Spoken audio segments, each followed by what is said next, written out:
Kelebihan yang pertama yaitu mendorong efisiensi penggunaan sumber daya.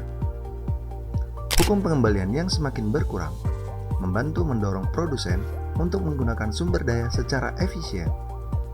Dengan memperhatikan titik di mana keuntungan tambahan mulai berkurang, produsen dapat mengoptimalkan penggunaan faktor produksi untuk mencapai tingkat produksi yang paling efisien.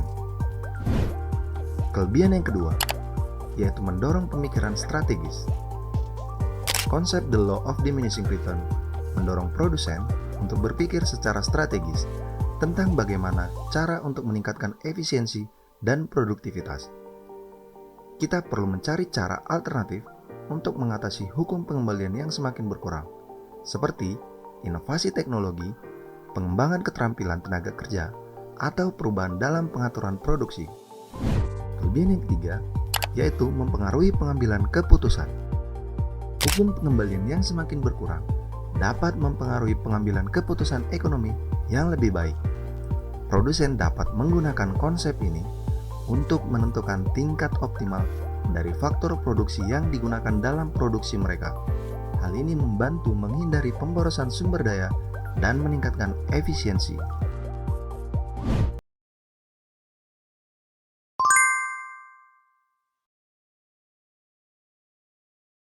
Kelemahan yang pertama yaitu bahwa hukum ini tidak berlaku dalam semua situasi.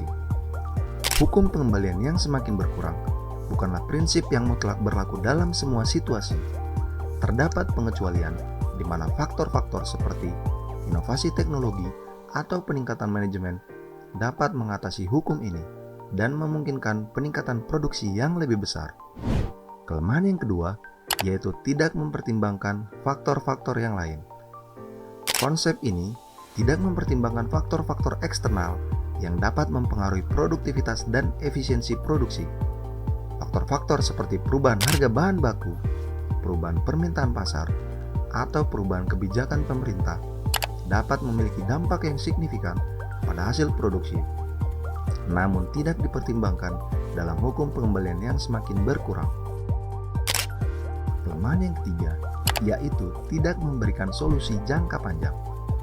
Hukum pengembalian yang semakin berkurang hanya memberikan pandangan jangka pendek dalam pengambilan keputusan produksi. Hal ini tidak memberikan solusi jangka panjang untuk meningkatkan produktivitas secara berkelanjutan. Solusi jangka panjang mungkin melibatkan inovasi, penelitian, pengembangan, atau perubahan struktural yang melampaui konsep ini. Penting untuk dipahami bahwa The Law of Diminishing Return hanya merupakan salah satu faktor yang harus dipertimbangkan dalam pengambilan keputusan ekonomi. Hal ini harus dianalisis secara holistik dengan mempertimbangkan faktor-faktor lain seperti kebijakan pemerintah, perubahan pasar, dan teknologi untuk membuat keputusan yang lebih informatif dan efektif.